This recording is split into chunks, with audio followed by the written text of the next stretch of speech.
This is Occupy Maine TV on Portland's community television network. Justice Thomas Warren ruled on February 1st that Occupy Maine had failed to meet city requirements for health and safety in the park, after which the city immediately issued an order for the encampment to be evacuated.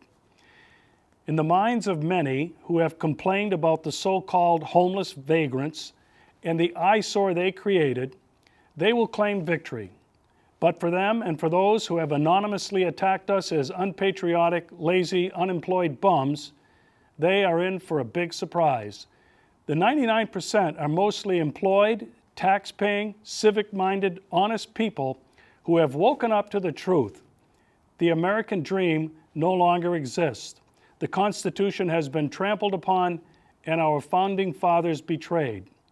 We are here to stay and growing in numbers every day.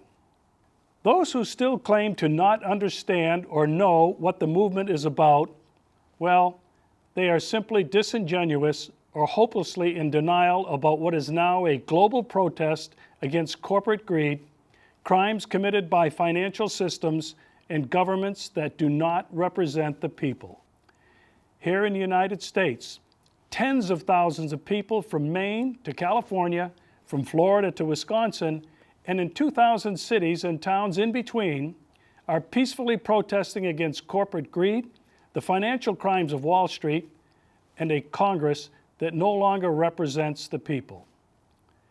The irony is that the majority of Americans, regardless of political preference, all seem to agree that influence of big money in politics permitted by the Supreme Court's decision in Citizens United is wrong.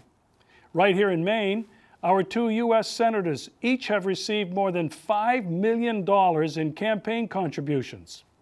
Our congressional representatives, Michoud and Pingree, each have received over $2 million in campaign contributions. And the really disturbing fact is that all of that money came from large out-of-state corporations and special interest groups and not from Maine. When we talk about income disparity, we are not talking about giving our hard-earned money away to anyone else. This isn't about sharing the wealth.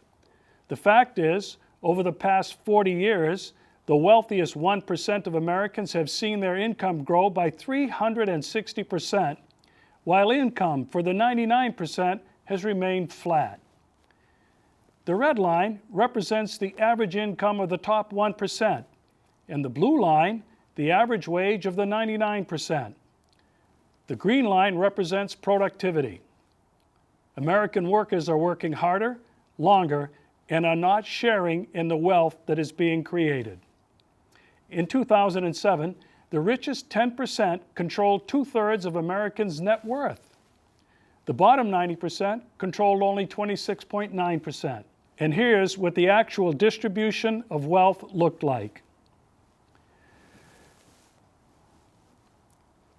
And when it comes to taxes, we are only asking that the wealthy pay their fair share. This isn't class warfare. This is common sense. When Warren Buffett and billionaires and millionaires like Mitt Romney only pay 13.9% in taxes and teachers pay 25%, there is something inherently wrong with that. Corporate tax as a percent of federal revenue dropped from 32.1% in 1952 to 8% in 2011, while corporations shifted millions of American manufacturing jobs overseas and have been recording unprecedented record profits.